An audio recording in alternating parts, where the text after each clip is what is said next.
Hello दोस्तों, नमस्कार। आपकी मेजल प्रॉपर्टी इन्वेस्टमेंट जर्नलिस्ट में स्वागत है। मेरा एक दूसरा चैनल भी पैसा और सुकून, kindly subscribe both the channel. अब हम टॉपिक पे आते हैं। टॉपिक हमारा एक रहेगा प्रॉपर्टी अपडेट्स, और प्रॉपर्टी अपडेट्स स्पेशली दिल्ली और गुड़गांव को लेकर रहेगा, स्पेशली गुरुग्राम को यू कैन से। अभी रिसेंटली आपने सुना होगा कि भाई 100 करोड़ का एक अपार्टमेंट बिका है गुरुग्राम में, जो डीएलएफ का कैमेलिया में, और ये अच्छी तरह आप जानते हैं। तो आप इससे इमेजिन कैसे कर सकते हैं कि प्रॉपर्टी के मार्केट कहाँ जा रहा है गुड़गांव और एनसीआर में। इसमें अपडेट्स के बारे में हम सबसे पहले इस बात पे चर्चा करेंगे कि भाई किन किन बिल्डरों का कैसा कैसा क्या क्या रुझान रहा और किसकी कहाँ कहाँ के प्रॉब्लम है। तो सबसे पहले मैं M3M को ही लेता हूँ। जो M3M में पीछे कुछ बेल मिली थी, लास्ट प्रोजेक्ट में मैंने ये भी बताया था कि भी M3M के जो रिप्रेजेंटेटिव थे उनको बेल मिल गई है और इसके जो प्राइस अभी तक स्टैग्नेट थे। तो अभी स्पेशली M3M कैपिटल, क्राउन और स्मार्ट वर्ल्ड के पैसे राइज होंगे, तो जिसको भी इसमें सब्सक्राइब करना है कर लीजिए। तो now you can see that within 1 और 2 month we have seen that price तो काफ़ी अप गए हैं। There is no problem, there are many other opportunities, you can invest in that one also. अब मैं दूसरे बिल्डर्स की बात कहूँगा कि स्पेशली सुपरटेक, पुष्पांजलि और माहिरा के बारे में बात करूँगा, जो अपने पुष्पांजलि में केस लगा है रिगार्डिंग चीटिंग का, और सुपरटेक को एक तरह से बेल देने में मना कर दिया मनी लॉन्ड्रिंग के केसेस में। और अभी हम माहिरा के ऊपर आते हैं। माहिरा का आपको पता होगा, इसके 5 अफोर्डेबल्स गुरुग्राम में हैं एंड इस पे काफ़ी प्रॉब्लम आई हुई है। जो इन्वेस्टर काफ़ी परेशान है। अराउंड 5000 इन्वेस्टर हैं जो कभी कोर्ट केस और कभी भाई एक तरह से एजिटेशंस वगैरह ये करते हैं। बट क्या है कि माहिरा जो बिल्डर्स है वो अपना प्रोजेक्ट इनको सही में दे नहीं पा रहा, सही में डॉक्यूमेंट डिपॉजिट नहीं कर पा रहा। तो माहिरा के रिप्रेजेंटेटिव्स जो कह सकते हो बिल्डर्स ने कोर्ट में ये रिटर्न स्टेटमेंट दी है कि मुझे टाइम दीजिए, 1.5 ईयर्स में मैं इसको अपने 5 प्रोजेक्ट को सॉर्ट आउट करके लाइन पे ले आऊँगा। खैर है ना, ये एक लिटिल बिट अच्छी खबर है कि कम से कम अभी तक तो ये खुद ही कह रहा था, अब इसने कोर्ट में एक स्टेटमेंट दी है।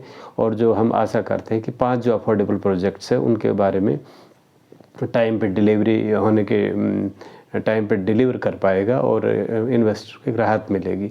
तो ये तो हमारा इसके बारे में ख्याल था। दूसरा हम जाते हैं भी एक दूसरी अपडेट्स क्या है कि यमुना एक्सप्रेस के आसपास प्लॉट निकले थे, 1184 प्लॉट थे, और भाई ये करीब 1.5 लाख लोगों ने इसके लिए अप्लाई किया था। और अभी इसका जो ड्रा आया है तो लोगों को भाई एक तरह से लॉटरी सिस्टम था और लोगों का लॉटरी सिस्टम में आया है, जिसकी इनिशियल कॉस्ट 24,500 पर स्क्वायर यार्ड के आसपास थी। तो that was the better opportunity, और आपको एक तरह से चैनल से कनेक्ट रहते हुए रहना चाहिए, तो आपको इन चीज़ों के बारे में आइडिया मिलेगा और एक सही जगह पे आप अपनी पूंजी को इन्वेस्ट कर पाओगे और एक लिमिटेड टाइम में हाई रिटर्न्स आपको मिलने के चांसेस रहते हैं। तो ये यमुना एक्सप्रेस की यमुना एक्सप्रेस का फ्लैट्स के बारे में थे। ब्रीफ में एक बार फिर बता देता हूँ। यहाँ पे टोटल फ्लैट्स 1184 थे, 1.5 लाख लोगों ने अप्लाई किया था। अभी इसका ड्रा निकल चुका है। इनिशियल कॉस्ट इसकी 24,500 पर स्क्वायर यार्ड थी। तो एक बहुत अच्छी पहल थी गवर्नमेंट की कि भाई एक लॉटरी सिस्टम से हर किसी का भाई नंबर आने के चांसेस रहते हैं। वेरे जैसे गुरुग्राम की हम बात करते हैं तो यहाँ नॉर्मली जो SSVP हरियाणा विकास प्राधिकरण ऑक्शन से प्लॉटों का भाई वो करता है। पहले यहाँ भी लॉटरी सिस्टम होता था, बट अभी वो इन्होंने बंद कर दिया है। और अभी यहाँ पे जो सिस्टम है ऑक्शन सिस्टम है कि भाई जो बोली ज़्यादा लगाएगा उसी को ही गवर्नमेंट का प्लॉट अलॉट होगा। सबसे पहले तो रिजर्व प्राइस होता है, उसके बाद बोली लगती है, तब इस तरह से ऑक्शन होकर यहाँ पे एक प्लॉटों की गवर्नमेंट की तरफ से बिक्री होती है। खैर ये हमारी दूसरी अपडेट थी। तीसरी अपडेट्स के बारे में हम यही बताएंगे कि भाई जो द्वारका एक्सप्रेस में के पास जो मेट्रो आने वाली थी, जो मेट्रो का स्कीम था एक तरह से भाई गुड़गांव में हम एक्चुअली काफ़ी दिनों से वेट कर रहे हैं। वैसे गुड़गांव में ना भी आए मेट्रो तो भी अच्छा है एक तरह से, क्योंकि मेट्रो होने से ना एक तरह से भीड़ भाड़ और कंजक्शन ज़्यादा होता है और एक जो सिटी की ब्यूटी होती है वो एक चली जाती है। खैर एनी हाउ जो भी है, बट वैसे जनरल पब्लिक के लिए भाई एक तरह से मैं इस बात के फेवर में हूँ कि मेट्रो तो आनी ही चाहिए। तो जिसका एक मैप था इसको द्वारका एक्सप्रेस से जोड़ा जाता है, उसमें कुछ इश्यू आ गए, कुछ लैंड का इश्यू है और कुछ फिजिबिलिटी नहीं बन पा रही है। सो दैट जो एक तरह से आर्क थी भाई, आप ये कह लो कि हुडा सिटी सेंटर से और हीरो होंडा चौक और इधर स्टेशन और भाई उद्योग विहार, इसको रिकनेक्ट करने का प्लान था। तो क्या कि स्टेशन से एक पैच जा रहा था 100 सेक्टर्स के लिए, तो उस पर अभी थोड़ी सी प्रॉब्लम है। बट ये नहीं है कि भाई काम ही नहीं चल रहा, गुड़गांव मेट्रो आएगी, जल्दी आएगी। बट द्वारका एक्सप्रेस जो कनेक्ट की बात थी उसके लिए थोड़ा वेट करना पड़ेगा। ये मेट्रो के बारे में अपडेट थी। अच्छा, नंबर 3 हम ये कहेंगे, अब आता है द्वारका एक्सप्रेस। द्वारका एक्सप्रेस के बारे में अपडेट यही है कि ऐसा हम सोचते हैं कि भाई दिवाली के आसपास ये इनोग्रेट हो जाए, लेकिन कहाँ तक का इनोग्रेट हो जाए।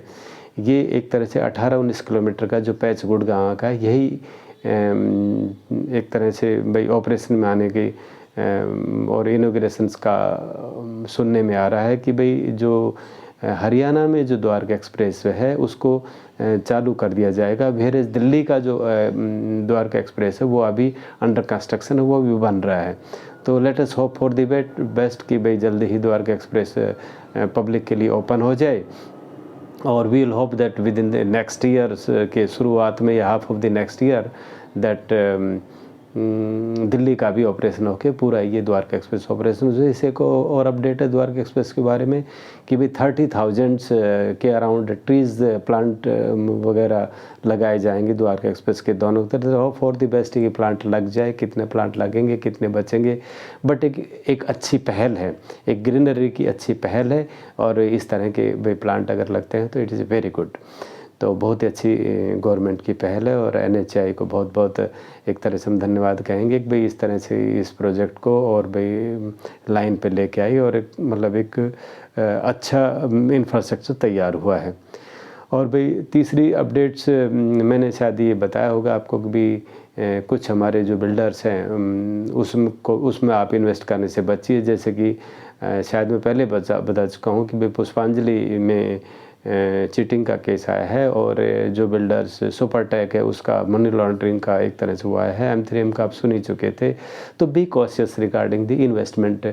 माहिरा का मैंने बताया था भी it is coming on the line. तो थोड़ा कॉशियस रहिए कोई भी इन्वेस्टमेंट करते समय। बिल्डर की हिस्ट्री, बिल्डर की करंट पोजिशंस, इसके बारे में ज़रूर जानिए कि with in the limited time ये अगर आपको हैंड ओवर कर दे तो एक अच्छी बात है, क्योंकि इसमें एक बहुत मोटा पैसा लगता है। और हमें बहुत सावधान रहना चाहिए कि भाई किसी भी तरह का ज़िंदगी की लगभग पूरी कमाई मिडिल फैमिली की तो लग जाती है इसी में। उसका कोई इन्वेस्टमेंट नहीं, एक सपनों का घर होता है, और उसी में भी अगर कोई लोचा हो गया तो ये कितनी दुख की बात है।